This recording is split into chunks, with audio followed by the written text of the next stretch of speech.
जे महाकाल, स्वर्ग जाने का असली हकदार कौन? और वह पाप कौन सा है जिसे करने वाले मनुष्य को नरक जाने से कोई नहीं रोक सकता? आज एक प्राचीन कथा के माध्यम से हम आपको बताने का प्रयास करेंगे कि पूजा पाठ, दान धर्म, जप तप आदि प्रकार के करोड़ों पुण्य के काम करने के बाद भी कुछ मनुष्य नरक में ही क्यों जाते हैं, तथा अत्यधिक घोर पाप करने पर भी कुछ मनुष्यों को स्वर्ग की प्राप्ति किस पुण्य के कारण मिलती है? ऐसा वह कौन सा पुण्य है जो मनुष्य के करोड़ों पापों का नाश करता है? और ऐसा वह कौन सा पाप है जो उसके करोड़ों पुण्य को नष्ट कर डालता है? तो चलिए दोस्तों, बिना देरी किए शुरू करते हैं। भगवान विष्णु क्षीर सागर में देवी लक्ष्मी के साथ शेषनाग की शैया पर विश्राम कर रहे थे। जल की लहरें शांत रूप से बह रही थी और आकाश में एक दिव्य शांति फैली थी। उसी समय देव ऋषि नारद जी वहां उपस्थित हुए। उनके चेहरे पर चिंता की रेखाएं थी और भगवान विष्णु ने उन्हें देखते ही कहा, आइए देव ऋषि, क्षीर सागर में आपका स्वागत है। आज किस प्रयोजन से पधारे हैं? अवश्य ही कोई महत्वपूर्ण समाचार लेकर आए होंगे आप। नारद जी ने भगवान विष्णु जी को प्रणाम किया और बोले, हे प्रभु, मैं यमपुरी की यात्रा करके आ रहा हूँ। वहां मैंने एक अद्भुत घटना देखी जो मेरी समझ से परे है।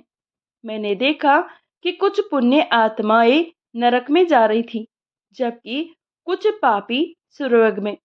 ये देखकर मुझे बड़ा आश्चर्य हुआ। कृपया मुझे ये बताइए कि कौन नरक जाता है और कौन स्वर्ग, और ये कैसे तय होता है? भगवान विष्णु ने नारद जी की बात सुनकर मुस्कुराते हुए कहा, देव ऋषि, संसार में कर्मों का फल मनुष्य के आंतरिक उद्देश्य और विवेक पर निर्भर करता है। कई बार जो प्रकट रूप से पुण्य दिखते हैं वे भी पाप हो सकते हैं। इस विषय में एक प्राचीन कहता हूँ जो आज मैं आपको सुनाता हूँ। इस कथा को सुनकर आपको आपके सभी प्रश्नों के उत्तर मिल जाएंगे। इसलिए आप इस कथा को ध्यान पूर्वक अवश्य सुनिए। जो भी इस कथा का श्रवण करता है उसके कोटि कोटि पाप नष्ट होते हैं और उसे विष्णु लोक की प्राप्ति होती है। देव ऋषि कहते हैं, हे प्रभु, आपके मुख से इस कथा को सुनना मेरा सौभाग्य है। मैं इस कथा को ध्यान से पूरा अवश्य सुनूंगा और इसका प्रचार भी करूंगा। फिर भगवान विष्णु जी नारद जी को वह कथा सुनाने लगते हैं। ये कथा अत्यंत ज्ञानवर्धक है। इस कथा में मनुष्य द्वारा किए जाने वाले पाप और पुण्य का वर्णन किया गया है तथा उसके आधार पर मिलने वाली सजाओं के बारे में बताया गया है। इसलिए प्रत्येक मनुष्य को ये कथा ध्यान पूर्वक सुननी चाहिए। आधा अधूरा ज्ञान घातक होता है। इसलिए दोस्तों, आप इस कथा को पूरा अवश्य सुनिए। तो चलिए आपको सुनाते हैं वह कथा। भगवान विष्णु कहते हैं, हे देव ऋषि, पूर्व काल की बात है। मध्य देश के एक नगर में एक ही समय पर 5 मनुष्यों की मृत्यु हो जाती है। वे सभी मृत्यु के पश्चात यमलोक में पहुंच जाते हैं। यमलोक में पहुंचने पर वहां का दृश्य देखकर वे सभी भयभीत हो जाते हैं। उनका अंग अंग कांपने लगता है। यमलोक में विशालकाय आकार वाले यमराज स्वर्ण से बने सिंहासन पर विराजमान होते हैं। उनके पास चित्रगुप्त बैठे होते हैं, जिनके पास सभी प्राणियों का लेखा जोखा रखा हुआ है। यम के दूत प्राणियों को आगे धकेल रहे होते हैं। कुछ मनुष्य जोर जोर से विलाप कर रहे होते हैं, तो कुछ मनुष्य अत्यंत प्रसन्न होकर चल रहे होते हैं। स्वर्ग के द्वार से सुंदर प्रकाश दिखाई पड़ रहा होता है, तो वहीं नरक के द्वार से धधकती हुई अग्नि की ज्वालाएं दिखाई पड़ रही होती है। इस भयानक दृश्य को देखकर वे पांचों एक दूसरे से बात करने लगते हैं और अपने अपने पाप के विषय में चर्चा कर रहे होते हैं। उन 5 में से 4 लोगों ने अपने जीवन में बहुत ही पाप कर्म किए हुए होते हैं। उन सभी को ये जान पड़ता है कि अब वे चारों ही नरक में ही जाने वाले हैं। उन चारों में एक चोर होता है, दूसरी वेश्या होती है, तीसरा विद्वान ब्राह्मण होता है, चौथा एक राजा का सैनिक होता है तथा पांचवा एक धनवान किसान होता है। वे पांचों अपने अपने कर्म फलों को भुगतने के लिए तैयार होते हैं। फिर एक एक करके सभी पापी और पुण्य आत्माएं आगे चल रही होती हैं। वे चारों एक दूसरे के पाप कर्मों के बारे में बताने लगते हैं। सबसे पहले वे चोर बोलने लगता है। उसकी आवाज कांप रही थी। उसके चेहरे पर गहरा पछतावा था। उसने गहरी सांस लेते हुए कहा, भाइयों, मेरा नाम हरिदास है। मैं जानता हूँ कि मैंने जीवन भर बहुत ही पाप किए हैं। मैंने दूसरों का धन चुराया, उन्हें तकलीफ दी और कभी कभी उनका जीवन भी बर्बाद किया। मैं जानता था कि जो मैं कर रहा हूँ वह गलत है, लेकिन मेरे पास कोई विकल्प नहीं था। परिवार भूखा था, मेरे पास कोई काम नहीं था और हर कोई मुझे धुतकारता था।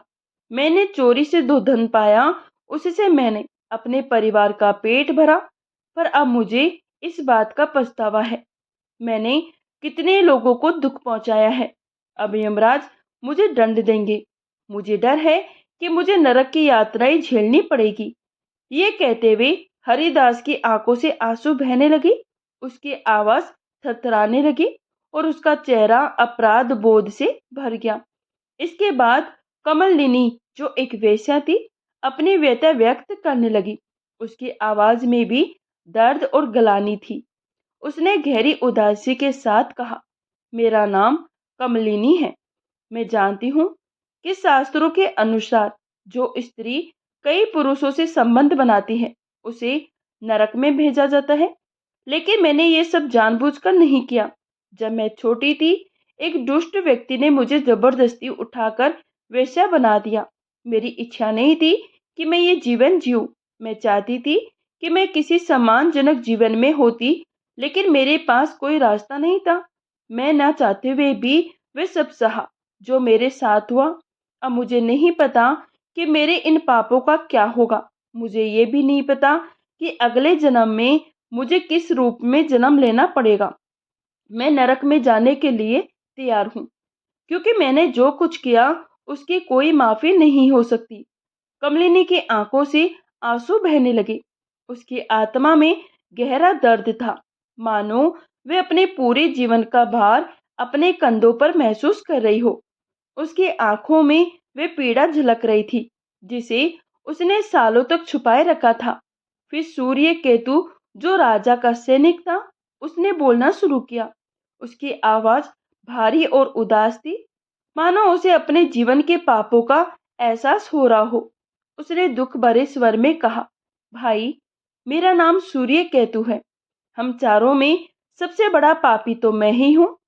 मैंने बहुत बड़े पाप किए हैं।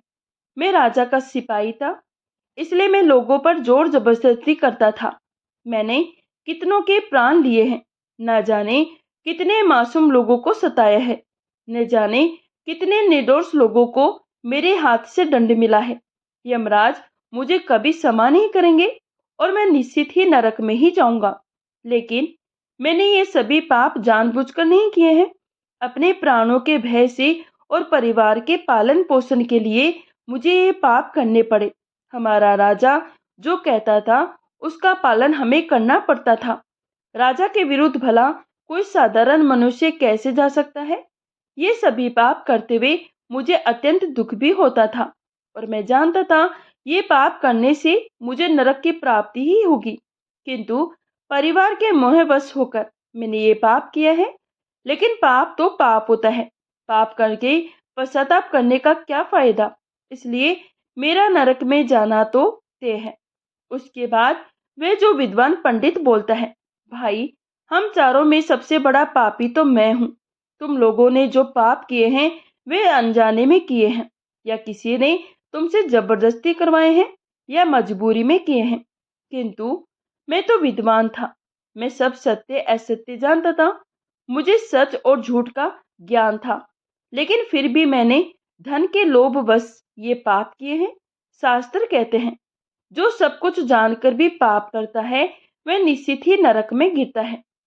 मैंने अपने ज्ञान का दुरुपयोग किया है। मैंने अपने ज्ञान का उपयोग लोगों की सहायता के लिए नहीं, बल्कि धन को कमाने के लिए किया है।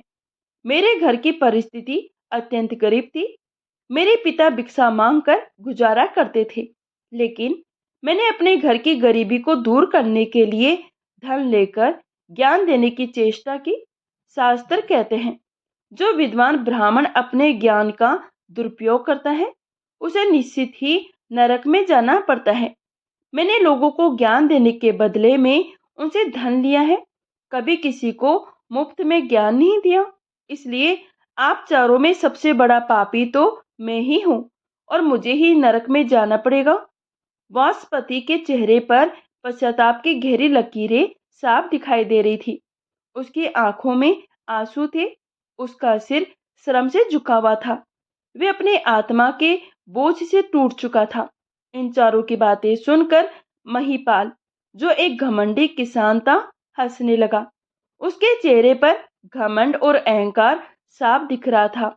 उसने ताने मारते हुए कहा, तुम चारों तो इतने बड़े पापी हो कि तुम लोगों को नरक में ही जाना पड़ेगा। तुम लोगों ने घोर पाप किए हैं और इसलिए यमराज तुम लोगों को कभी माफ नहीं करेंगे। यहाँ पर मौजूद मैं अकेला ही सबसे अधिक पुण्यवान हूँ।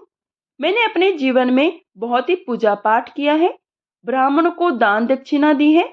मैंने मृत्यु से पूर्व गाय का ध्यान भी किया था और अब मेरे सभी पुत्र पौत्र मेरी आत्मा की मुक्ति के लिए बड़े कार्यक्रम का आयोजन कर रहे हैं। वे मेरे लिए श्राद्ध, दान तर्पण कर रहे हैं, यज्ञ कर रहे हैं। इसलिए मैं सबसे अधिक पुण्यवान हूँ। मेरी तीन पत्नियां और 10 पुत्र हैं। इतने लोग मेरी मुक्ति के लिए उपाय कर रहे हैं। और हाँ, मैंने अपने जीवन में कभी कोई पाप नहीं किया है और जाने अनजाने में किए भी होंगे तो मेरे पुत्रों के श्राद्ध आदि के कार्यों द्वारा मेरे पाप भी नष्ट हो जाएंगे। मैं नित्य देव पूजा करता था, मंदिर जाता था, पर आए अतिथियों को भोजन करवाता था। इसलिए मुझे पूरा विश्वास है, यमराज मुझे नरक में नहीं डालेंगे। मुझे मोक्ष की प्राप्ति निश्चित ही होगी। फिर वे पांचों धीरे धीरे आगे बढ़ने लगते हैं। फिर जब उनका समय आता है तो उन पांचों के पाप और पुण्य के कर्मों का मूल्यांकन किया जाता है। सबसे पहले बारी आती है उस चोर की, जिसका नाम हरिदास था। हरिदास का हिसाब किया गया। चित्रगुप्त ने उसके कर्मों का लेखा जोखा निकाला। यमराज ने उसका पाप पुण्य का मूल्यांकन किया।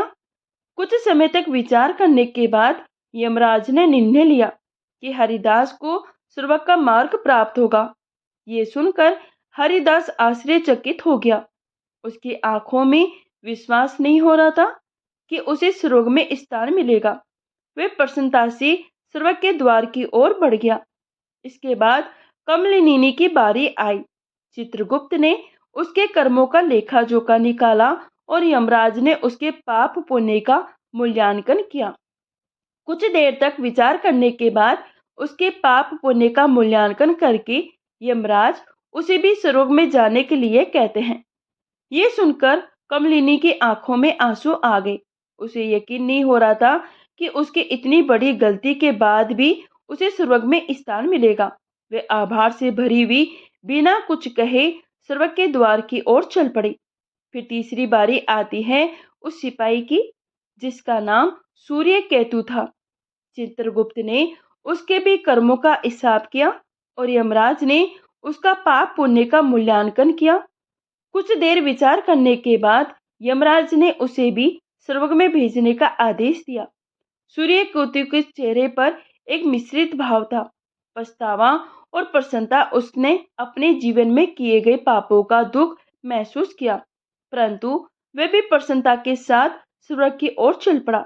फिर चौथी बारी आती है उस विद्वान ब्राह्मण की, जिसका नाम वाचपति था। चित्रगुप्त उस ब्राह्मण के कर्मों का लेखा जोखा निकालते हैं। कुछ देर तक विचार करते हैं। फिर यमराज उस ब्राह्मण को भी स्वर्ग में जाने के लिए कहते हैं। फिर वह विद्वान ब्राह्मण विचार करता है, मैंने तो पाप किया है, फिर मुझे क्यों स्वर्ग में भेज रहे हैं। वाचपति को भी ये निर्णय आश्चर्यचकित कर गया, परंतु उसने इसे स्वीकार किया और वह भी स्वर्ग की ओर बढ़ गया। उन चार को स्वर्ग में जाता देखकर वह धनवान किसान बहुत ही दुखी और क्रोधित हो जाता है। वह सोचने लगता है कि यह कैसा न्याय है। इन पापियों को स्वर्ग जाने का मौका मिल रहा है, फिर मैंने जो पुण्य के काम किए हैं उनका क्या? पापी और पुण्यवान एक ही जगह पर डाले जाएंगे, तो पुण्य करने का फायदा ही क्या?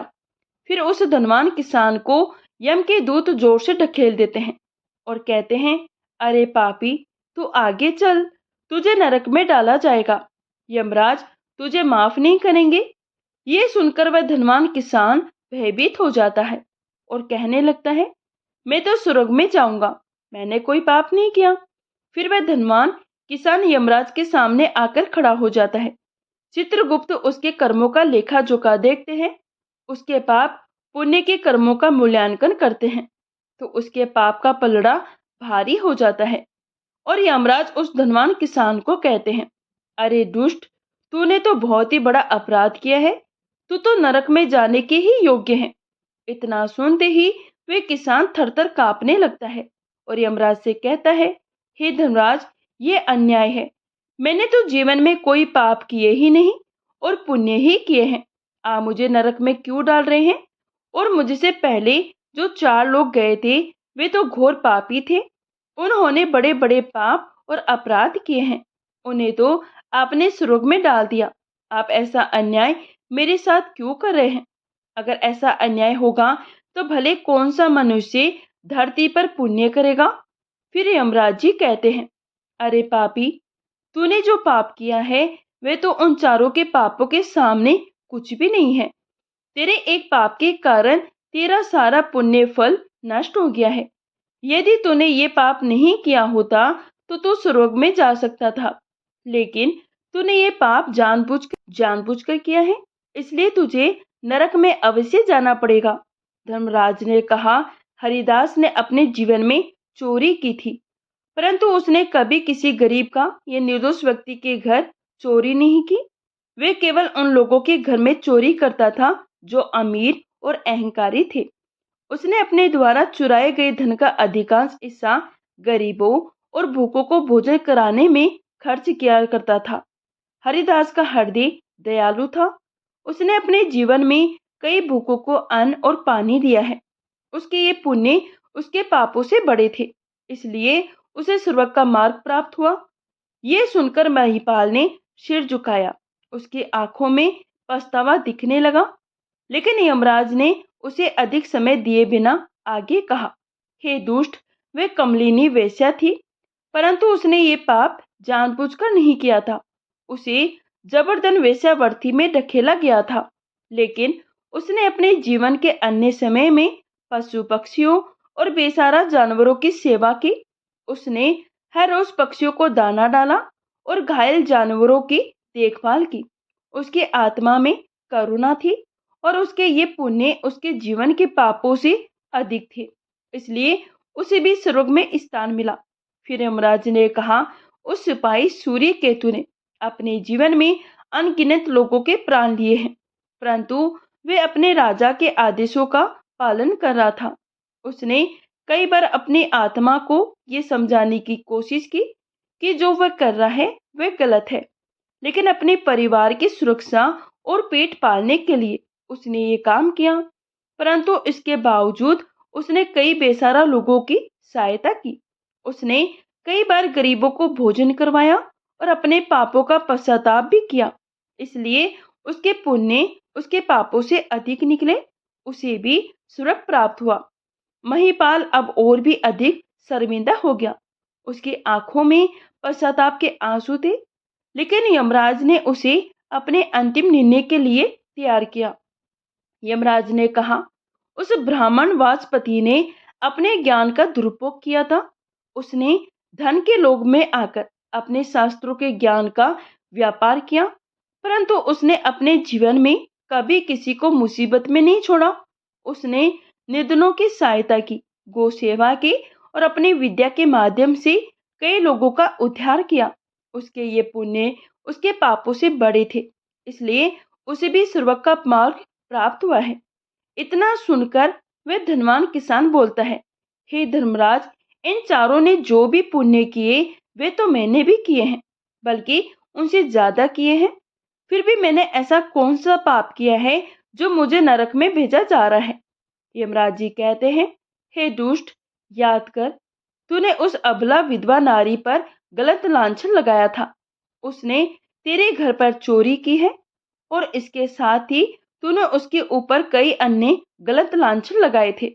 उसे व्यभिचारिणी और वेश्या कहकर उसके चरित्र का हनन किया है और राजा ने उसे समझकर उस अबला विधवा नारी को मृत्युदंड दे दिया था। महिपाल, तुमने जीवन में कई पुण्य किए, परंतु एक पाप ने तुम्हारे सभी पुण्य को नष्ट कर दिया। तुम्हारा झूठा आरोप व निर्दोष स्त्री पर जिसने उसकी जान ले ली, वे तुम्हारे सारे पुण्य का विनाशक बना।